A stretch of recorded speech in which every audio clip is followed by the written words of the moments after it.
একটা পরিচ্ছন্ন ধারণা থাকবে।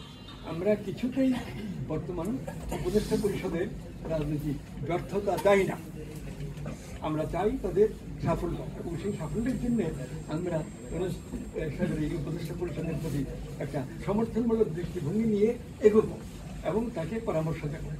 যদি তারা সাফল্যের সঙ্গে একটা নির্বাচন করে বাংলাদেশের একটা গণতান্ত্রিক প্রক্রিয়ার আরম্ভ করে দিয়ে যেতে পারে, তাহলে সেটাই ইউনূস সাহেবেরও এবং আমাদের সকলেরও একটা বিজয়ের মতো ব্যাপার হবে এবং আমরা রাজনীতিতে ভালোর দিকে যেতে পারবো। এটা আরও একটা কথা বলি যে রাজনৈতিক দল দরকার, উন্নতির দিকে যেতে হবে। দল যদি না থাকে তাহলে শূন্যের মধ্যে বিদেশি নানা শক্তি বড় শক্তি পরিচালনায় বাংলাদেশ রাষ্ট্র হিসেবে গড়ে উঠবে না। বাংলাদেশ কি গত এই ৫৩ বছর পার করছে, এখানে রাষ্ট্র হিসেবে গড়ে উঠেছে। আজকে মার্কিন যুক্তরাষ্ট্র যেভাবে বাংলাদেশ সরকারকে পরামর্শ দিতে হবে, এটা করতে হবে, ওটা করতে হবে, সেটা করতে হবে, এই কথা থেকে তারা ভারতে গিয়ে বলতে পারবে, শ্রীলঙ্কায় গিয়ে বলতে পারবে, ইন্দোনেশিয়ায় গিয়ে বলতে পারবে, ভিয়েতনামে গিয়ে বলতে পারবে।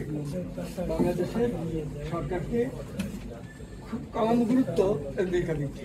আগের মতো তো যুদ্ধ করে কোনো দেশকে দখল করে নেয় না।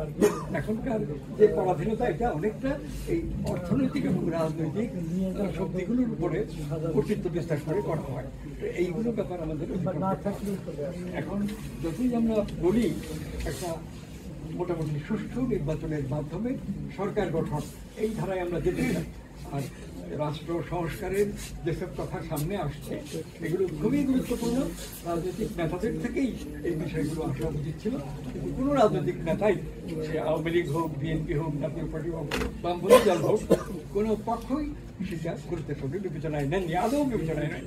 এই অবস্থাতেই তো আজকে ওই ইউনূসের নেতৃত্বে যে উপদেষ্টা পরিষদ গঠিত হয়েছে, এই ব্যাপার তাদের সামনে আসছে এবং একরকম সমর্থন পাচ্ছে রাজনৈতিক মহল থেকে, জনগণের ভেতর থেকে। তো এই প্রক্রিয়াটা যাতে একটা সফল গণতান্ত্রিক যাত্রা আরম্ভ বিন্দু হয়, এই অনুষ্ঠানের উপদেষ্টা করি, এইটাই আমাদের আপনারা যখন কথা বলছেন সেগুলো গুরুত্বপূর্ণ। এর মধ্যে আবেগের তাপ আছে, যুক্তি বুদ্ধিও আছে।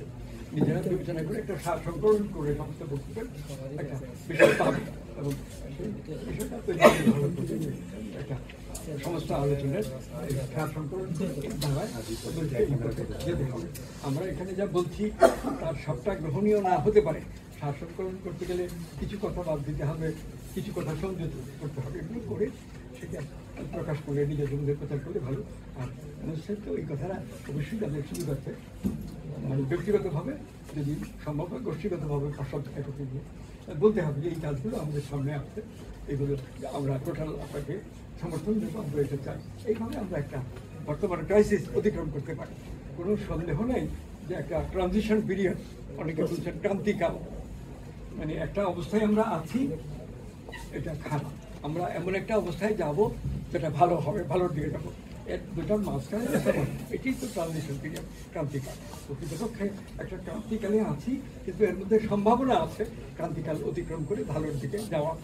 ক্রান্তিকাল থেকে আমরা বুঝবো আর সম্ভাবনা থেকে বুঝবো, সম্ভাবনার বাস্তবায়নের দিকে যেতে হবে। আর চিন্তা ভাবনা করে কথা বলতে হবে, কাজ করতে হবে।